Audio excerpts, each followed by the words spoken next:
Assalamualaikum warahmatullahi wabarakatuh. Nama saya Rio Nanda Pratama.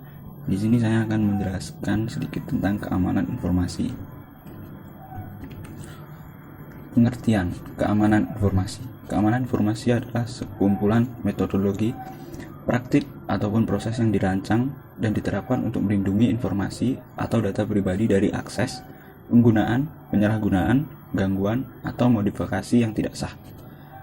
Keamanan informasi bertujuan untuk melindungi data pada berbagai tahap, baik itu ketika proses, menyimpan, mentransfer, atau menggunakannya. Perlu diketahui bahwa sebagian besar kebijakan keamanan informasi akan memiliki fokus atau tujuan yang mengacu pada aspek CIA Triad. Aspek tersebut yaitu confidentiality, integrity, dan availability. Setiap serangan di dunia maya pada umumnya akan mencoba melanggar setidaknya salah satu aspek atau atribut dalam CIA Triad. 3 aspek dalam keamanan informasi atau CIA Triad. 1.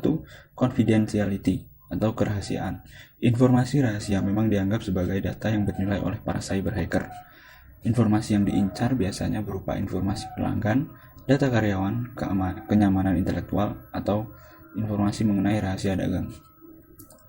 Oleh karena itu, para cyber hacker terus mencari kerentanan yang ada pada dalam sistem agar mereka bisa mengakses info-info penting tersebut.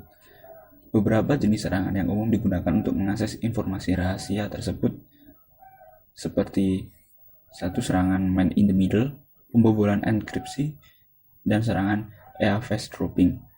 Untuk melindunginya, terdapat sejumlah langkah yang dapat dipergunakan seperti dengan menerapkan autentifikasi 2 faktor, penggunaan password yang kuat, enkripsi, dan lain-lain.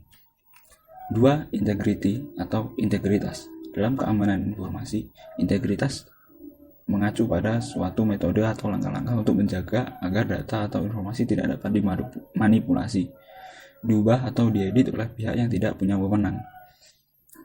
Langkah-langkah ini memberikan jaminan atas keakuratan dan kelengkapan informasi untuk mencegah modifikasi informasi yang tidak diinginkan atau untuk memastikan bahwa informasi dapat dipulihkan kembali jika diubah oleh pihak yang tidak sah. Maka terdapat beberapa langkah pencegahan yang bisa Anda lakukan. Beberapa di antaranya seperti mengontrol akses pengguna, enkripsi, autentikasi yang ketat, prosedur backup dan recovery, version controls, dan input validation. 3. Availability atau ketersediaan. Aspek ketiga dalam CIA Triad adalah availability atau ketersediaan.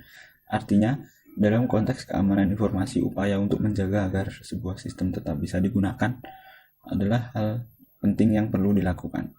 Dengan memberikan perlindungan availability, Anda harus bisa memberikan jaminan bahwa sistem dan data dapat diakses oleh pengguna yang diautentikasi kapanpun informasi tersebut dibutuhkan. Untuk menjaga aspek availability ini, terdapat beberapa upaya yang bisa Anda lakukan. Beberapa di antaranya adalah menggunakan layanan pelindung DDoS, menggunakan redundancy, firewall, dan proxy server, memastikan bahwa bandwidth yang digunakan mencukupi, dan penggunaan akses kontrol. Kesimpulan, ancaman keamanan informasi Anda dapat datang dalam berbagai bentuk. Dengan memahami apa itu keamanan informasi, Anda dapat mengevaluasi dan mengidentifikasi kebijakan di perusahaan. Anda dapat melihat apakah kebijakan tersebut dapat melindungi informasi rahasia sesuai aspek-aspek pada CIA Triad. Ada beberapa cara untuk melindungi keamanan informasi di perusahaan Anda. Salah satu yang bisa Anda andalkan adalah dengan melakukan penetration testing. Seperti yang dijelaskan pada CIA Triad, terdapat 3 aspek dasar yang harus selalu diperhatikan dalam menjaga keamanan informasi. Aspek tersebut adalah confidentiality, integrity, dan availability.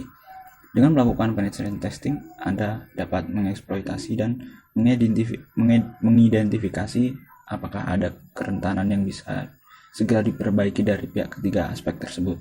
Selain itu, melalui penetration testing, Anda juga akan memperoleh berbagai saran dan solusi untuk meminimalisir resiko dan dampak yang ditimbulkan apabila ketiga aspek keamanan informasi tersebut berhasil dieksploitasi. Jadi cukup sekian yang dapat saya sampaikan, kurang lebihnya saya mohon maaf. Saya akhiri, wassalamualaikum warahmatullahi wabarakatuh.